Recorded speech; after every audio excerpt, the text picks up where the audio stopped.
नमस्कार, मैं हूं रविंद्र जैन और आप देखना शुरू कर चुके हैं सबकी खबर। मध्य प्रदेश में डॉक्टर मोहन यादव की सरकार को बने हुए अब 1.5 महीने के आसपास हो चुका है और धीरे धीरे मोहन यादव अपनी जो प्रशासनिक जमावट है वो भी कर रहे हैं, लेकिन बहुत धीमी गति से ये काम चल रहा है और इससे मध्य प्रदेश के कामकाज भी प्रभावित हो रहा है। आप देखेंगे अभी तक 8 कलेक्टर बदल चुके हैं, लेकिन हमेशा ये कहा जाता है कि कलेक्टरों की सूची आने वाली है, एसपी की सूची आने वाली है, ये सूची कब आएगी, किस तरह से जमावट होगी। दूसरा, इसी बीच में एक चीज़ और देखी जा रही है कि जिस तरह जमावट हो रही है उसमें एक बात का ध्यान रखा जा रहा है कि शिवराज सिंह के चहेते या उनके भरोसे के अधिकारियों को एक एक करके लूप लाइन भेजा जा रहा है। क्या ये ठीक प्रशासनिक व्यवस्था है? क्या ये सही तरह से ये पकड़ बनाई जा रही है जो कुछ हो रहा है? इन तमाम सारे मुद्दों को हम समझने की कोशिश करते हैं मध्य प्रदेश के वरिष्ठ पत्रकार दीपक तिवारी जी। दीपक तिवारी जी पत्रकारिता विश्वविद्यालय के कुलपति रह चुके हैं। निश्चित तौर पे उनको मध्य प्रदेश के प्रशासनिक जगत की काफ़ी अच्छी जानकारी है। आपका बहुत बहुत स्वागत है। दीपक जी, लगभग 1.25 महीना हो गया है मुख्यमंत्री को और मंत्रियों को भी 1.25 महीना हो गया है। मंत्री इस बात से दुखी हैं कि अभी तक उनको स्टाफ नहीं मिला है और बल्लभ भवन में भी जिस तरह का माहौल हम देख रहे हैं, मैंने अपने लंबे समय में ऐसा माहौल नहीं देखा है।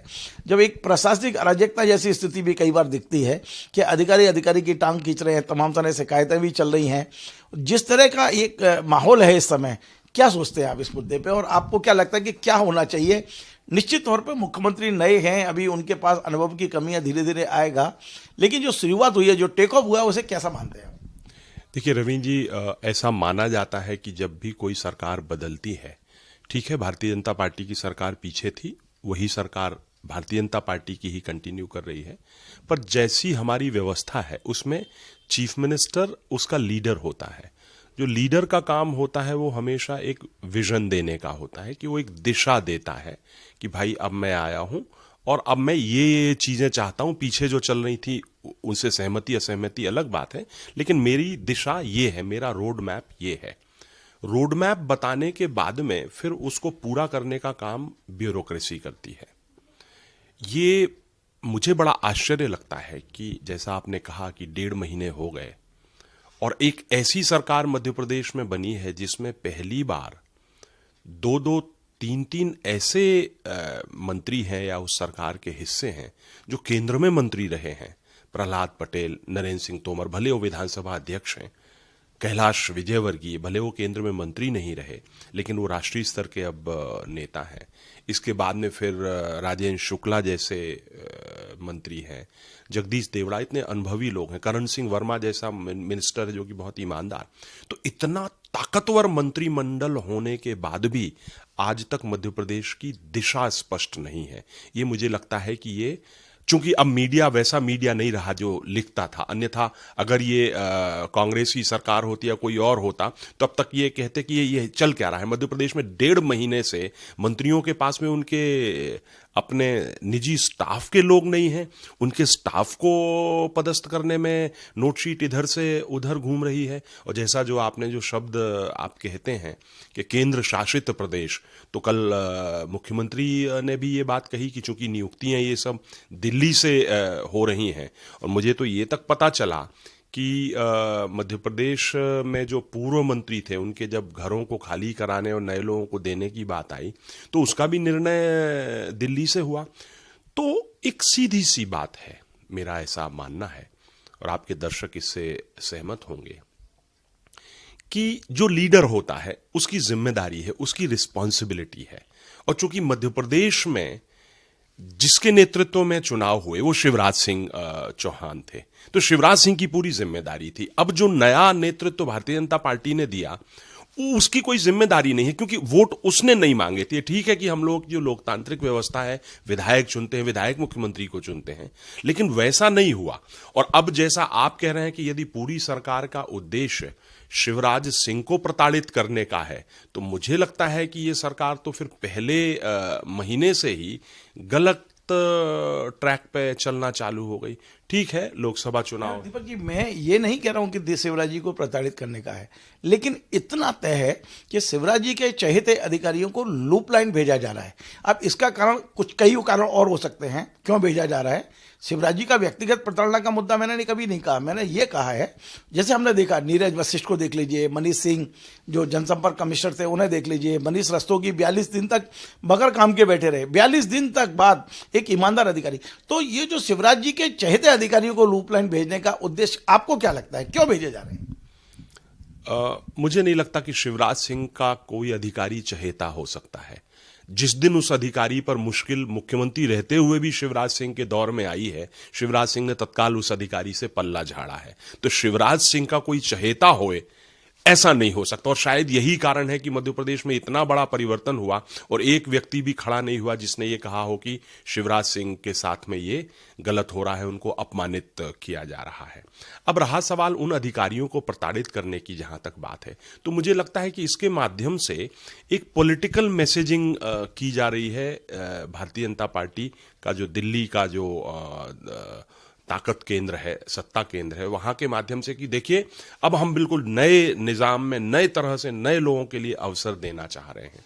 पर अधिकारी अधिकारी होते हैं और अधिकारियों का काम वही होता है जो उनसे नेता कहते हैं। कुछ अधिकारी बहुत होशियार होते हैं काम करने में, कुछ बहुत नॉर्मल तरीके से चलते हैं, कुछ लकीर के फकीर होते हैं।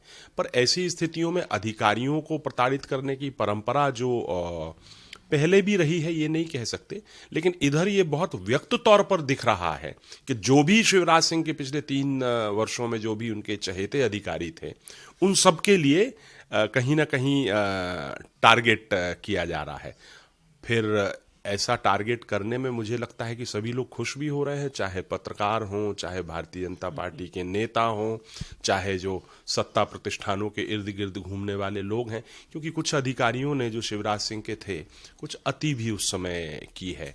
एक बहुत महत्वपूर्ण सवाल है। मध्य प्रदेश में हमने देखा कि बहुत अच्छे अच्छे चीफ सेक्रेटरी रहे हैं जिन्होंने एक बहुत बड़ा नाम कमाया है और उनके नाम से संस्थान तक बने, आपने सब देखा है। लेकिन पिछले कुछ दिनों से मैं देख रहा हूँ, यदि हम पिछले चीफ सेक्रेटरियों की बात करें तो जिस तरह उन्होंने रिटायरमेंट के बाद अपने पद लोलुपता दिखाई है, जिस तरह वो सरकारों के चरणों में गिर गए, तो उतना उन्होंने अपमान भी झेला है। आपने देखा होगा परशुराम जी को बहुत अपमानित करके हटाया गया, डीसा साहब को अपमानित करके हटाया गया। आपने देखा कि इकबाल सिंह जी के कागज जितने भी अब फाइलें वो अब बाजार में आ गई हैं, अभी उनको रिटायरमेंट को कुछ महीने हुए हैं।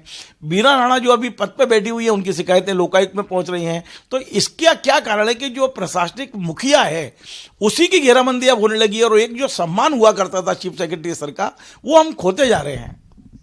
नहीं, ठीक कह रहे हैं। और मध्य प्रदेश तो लेजेंडरी चीफ सेक्रेटरी जो नरोना साहब होते थे, उनके लिए जाना जाता है कि किस तरह से वो विपरीत ध्रुवों की सरकारों के बीच में काम करते रहे और कभी कोई दिक्कत नहीं हुई। हाँ, ठीक है कि जो पुराने चीफ सेक्रेटरी हैं, इकबाल सिंह की फाइलें बाजार में घूम रही हैं, क्योंकि इकबाल सिंह ने भी अपने पूर्ववर्ती चीफ सेक्रेटरियों के साथ में यही किया था। फिर उन्होंने जो उनके जो भी अधिकारी उनकी बात नहीं मानता था या जिस तरह से जिनको अपमानित किया, तो अब फिर इंसान तो इंसान है, भले वो आईएएस के खोल में हो या नेता के खोल में हो या पत्रकार के खोल में, यदि कोई अपमानित हुआ है तो फिर वो उसके लिए तो बहुत सारे लोग इसको मजा भी ले रहे हैं। तो मुझे लगता है कि ये अधिकारियों के लिए भी सीख है, उन अधिकारियों के लिए, कि वो जरूरत से ज्यादा बढ़ चढ़ के नेता के वो हो जाते हैं कि माने हम ही सब कुछ हैं। क्योंकि ये जो व्यवस्था है, और अब हम देख रहे हैं कि जिस तरह का राजनीतिक वातावरण की दिशा में अब देश और प्रदेश बढ़ रहा है, तो इस तरह की अनिश्चितताएं बहुत ज्यादा हो गई। तो कब कौन सत्ता में है, कब कौन नहीं है, ये अब कोई शिवराज सिंह 18 साल मुख्यमंत्री रहे, अब ऐसा कोई मुख्यमंत्री मध्य प्रदेश में कोई रहेगा, अब ऐसा मुझे नहीं दिखता कि आने वाले सालों में कभी कुछ ऐसा हो पाए। दीपक जी, जो अभी तक जमावट हुई है, जो भी पीएस एसीएस बदले गए हैं, 8 कलेक्टर बदले गए हैं, 4 कलेक्टर जो हटाए सभी को लगभग लूप लाइन किया गया है, इस पूरी प्रशासनिक जमावट को आप किस रूप में देख रहे हैं? एक अनुभवी मुख्यमंत्री के रूप में, या अभी और इनको मुख्यमंत्री को अनुभव की आवश्यकता है? देखिए, डॉक्टर मोहन यादव को अभी मात्र 1.5 महीने हुए हैं। उनका जो एक्सपोजर है वो कैबिनेट का पिछले 3 साल का एक्सपोजर है। इसके पहले वो उज्जैन के नेता रहे हैं। तो मुझे लगता है कि हमें उनको कुछ समय देना चाहिए। पर जो भी ये नियुक्तियां, ट्रांसफर पोस्टिंग्स कर रहा है, कोई ना कोई तो कर रहा है, मुझे लगता है कि उसको ये अवश्य ध्यान रखना होगा कि उनके इन कार्यकलापों से एक प्रदेश की दिशा दिखे, क्योंकि अभी तक कोई दिशा नहीं दिख रही। और 1.5 महीने का समय कुछ निर्णायक करने के लिए नहीं होता है, ये बस समय होता है कि आपकी दिशा स्पष्ट हो जाए। इसके लिए मैं दिशा नहीं मानता कि स्पीकर लाउड स्पीकर बंद हो गए या मांस की दुकानों के सामने पर्दे लटक गए, ये कोई दिशा नहीं होती है। तो वो जो दिशा दिखाने का काम है, मुझे लगता है प्रदेश की जनता को अभी मध्य प्रदेश के मुख्यमंत्री से बड़ी अपेक्षा है कि ये एक समझ में आए कि इनका रोड मैप क्या होने वाला है। दीपक जी, एक आखिरी प्रश्न, हालांकि ये प्रशासनिक इससे हटकर है, जो मैं सब्जेक्ट आज इंटरव्यू कर रहा हूं, आपको मध्य प्रदेश में शिवराज जी का भविष्य क्या लग रहा है? एक थोड़ा राजनीतिक प्रश्न है, और आपको यदि मौका लगे तो शिवराज जी को क्या सलाह देना चाहेंगे वर्तमान मौजूदा परिस्थितियों में, जिस तरह उनके चहेते अधिकारी किनारे किए जा रहे हैं, या जो भी माहौल आप देख रहे हैं? आपने देखा कि शिवराज जी ने एक बगल के बंगले पर मतलब अभी अनाधिकृत है अधिकृत है मेरे को नहीं पता है, लेकिन एक बगल वाला बंगला भी उन्होंने ले लिया है, और बड़ी प्लानिंग के तरीके से नेता प्रतिपक्ष ने बंगला नंबर 9 वही मांगा जिस पर शिवराज जी ने एक तरह से कब्जा किया हुआ है। तो जो माहौल मध्य प्रदेश में है, उसमें शिवराज जी का राजनीतिक भविष्य क्या है, और मौका यदि आपसे पूछा जाए तो आप उन्हें क्या सलाह देना चाहेंगे? देखिए, मैं तो कभी किसी को कोई सलाह नहीं दे सकता, इसलिए क्योंकि राजनीतिज्ञों को यदि किसी को कोई कंफ्यूजन है कि वो कोई सलाह दे सकता है, तो उससे बड़ा कोई मूर्ख व्यक्ति नहीं होगा। राजनीतिज्ञ बहुत होशियार व्यक्ति होते हैं।